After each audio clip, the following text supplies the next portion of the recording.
مرحبا، يا رب تكونوا بخير. النهاردة ان شاء الله هعمل معاكم وصفة ستريبس لذيذة جدا، وهعمل كمان معاها شوية مكرونة، وهعمل كمان سلطة الكول سلو، وهعمل كمان معاها كده سلطة طماطم بالبقدونس.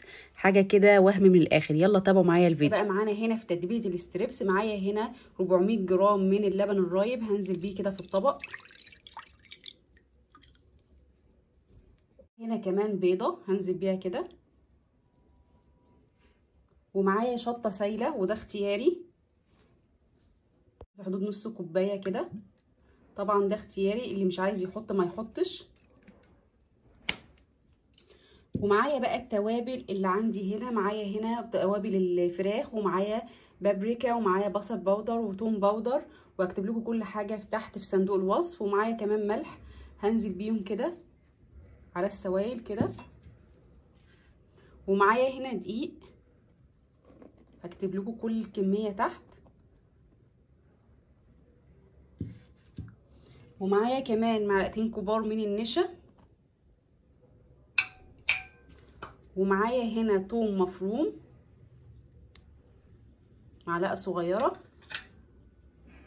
ومعايا كمان فلفل اسود، حطه كده شوية، معلقة صغيرة برضك. وهقلب كده كل المكونات دي كده مع بعضها لحد ما تتجانس خالص. زي ما انتوا شايفين كده كل المواد اتجانست كده مع بعضها خلاص. وعملته كده بالمضرب اليدوي عشان كل حاجة لو في حاجة مكلكعة تفك كده اهو.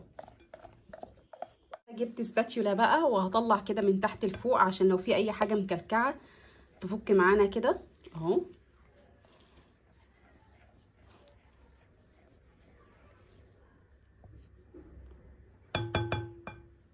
معايا بقى الفراخ بتاعتي. الفراخ انا مقطعاها هنا زي ما انتوا شايفين كده لصوابع، مش تخينه قوي ولا رفيعه قوي، بنفس السمك كده كده، عشان لو قطعناها رفيعه قوي هتطلع معانا ناشفه، ولو قطعناها تخينه قوي ممكن ما تستويش معانا كويس. فالاحسن ان احنا نقطعها وسط بالمنظر ده كده. دلوقتي هنزل بالفراخ دي في التتبيله.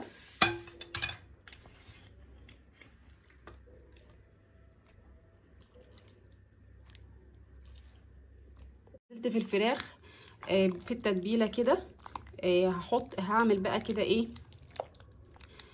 هدخل التتبيله كلها في الفراخ بالمنظر ده كده اهو.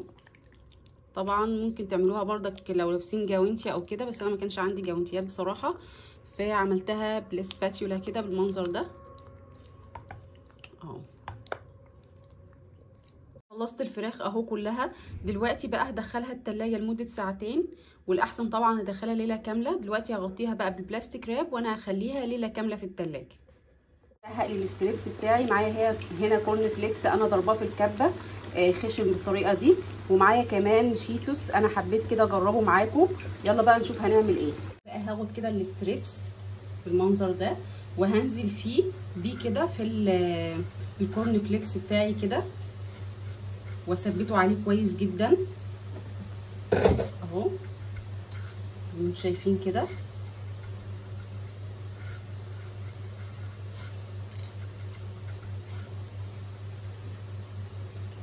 ما بصفيه ولا اي حاجه، بنزل على طول كده اهوت، واخد الكورن فليكس واحطه كده فوق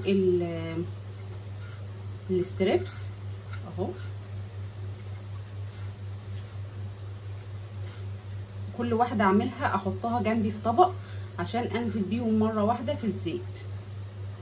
هنزل بالستريبس بقى في الزيت كده وهو ساخن زي ما انتم شايفين كده.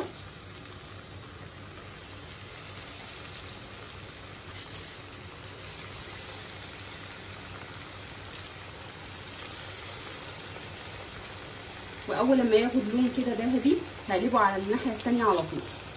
هعمل شويه مكرونه كده جنب الستريبس. اول حاجه معايا هنا الحله، هنزل فيها بشويه من الزيت اهو.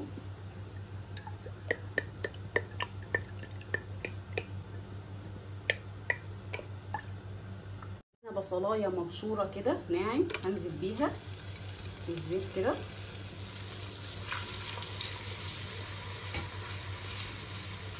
وهنخليها بس مجرد تدبل، ولا تحمر ولا عشان ما تمررش مننا، تدبل بس معانا كده.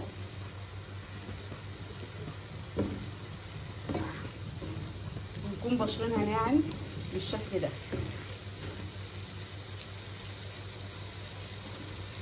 لما البصله خلاص كده دبلت معانا هنزل هنا بالثوم. طبعا دي اختياري، في ناس بتحب الثوم مع المكرونه وفي ناس بتكتفي بالبصلايه بس انا بحب الثوم مع التخديعه بتاعه المكرونه. اول لما بشم ريحه الثوم كده معايا هنا صلصه هنزل بيها.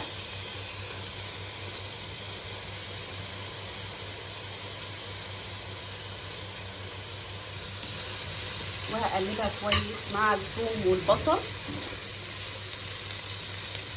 زي ما انتم شايفين بالشكل ده كده.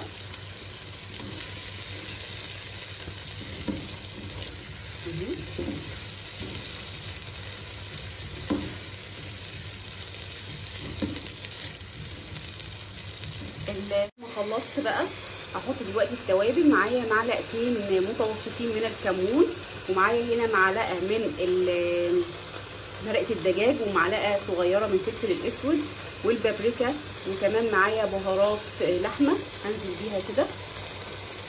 الكمون بيدي للصلصه طعم جميل جدا، جربوه بجد مش هتندموا خالص من الوصفه دي مع المكرونه، مش هتبطلوا تعملوها. نقلب كده التوابل كويس جدا مع الصلصه بتاعتي والثوم والبصل، نقلبهم كده كويس جدا.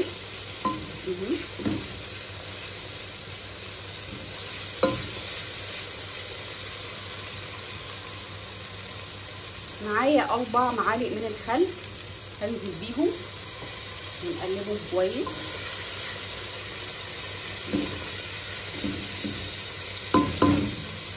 ومعايا بقى عصير طماطم انا ضرباه في الخلاط بدون ميه هنزل بيه كده. وهدي بقى كل الميكس ده كله كده تقليبه، وبعدين هسيب بقى الطماطم لحد ما تتسبك ونشوف هنعمل ايه. هنا حله هسلق فيها المكرونه، حاطه فيها ميه وحاطه فيها ملح. الميه غليت معايا، انا هعمل مكرونه اقلام طبعا زي ما انتوا تحبوا، اي مكرونه بتحبوها استعملوها. انا استخدمت هنا 800 جرام من المكرونه، يعني كيسين بالظبط اللي هم الصغيرين دول. وهقلب بقى، هديها تقليبه كده من فتره للتانيه عشان ما تمسكش في بعضها. طبعا لو عايزين تعملوا سباكيتي، عايزين تعملوا اي نوع تاني ده يرجع لكم. بقى خلاص الصلصه بتاعتي اتسبكت كويس جدا. هنزل بالمكرونه اللي انا سلقاها بس 90% كده عشان هكمل سواها مع الصلصه دي. انتوا شايفين هنزل كده بالمكرونه كلها، وعلى نار هاديه كده هقلب المكرونه واسيبها تتشرب من الصلصه كده شويه. وطبعا انا ظبطت الملح قبل ما احط المكرونه.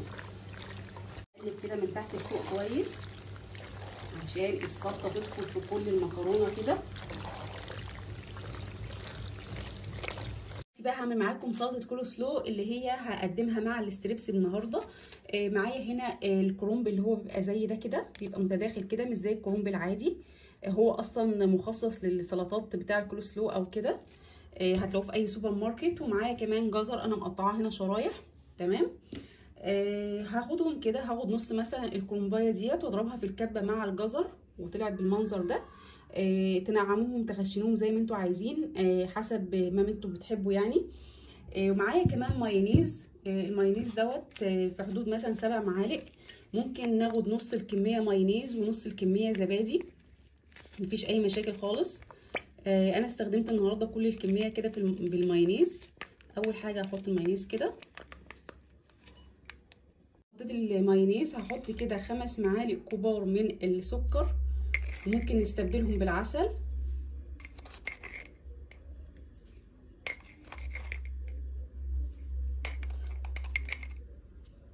تمام كده. ومعايا كمان عصير ليمونه،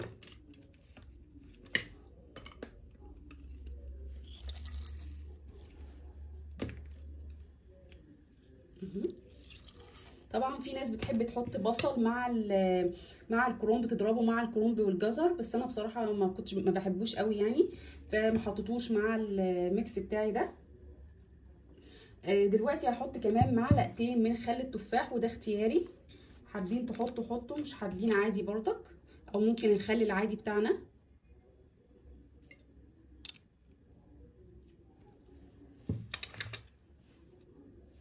هحط كمان معلقه صغيره من الفلفل الاسود. تمام كده. هقلب كل بقى الميكس ده مع بعضه، طبعا هحط الملح كل حاجه، هقلب كل الميكس ده كده مع بعضه. بعد ما قلبته هنزل بالكرنب بتاعي والجزر اللي انا ضرباهم في الكبه اهو.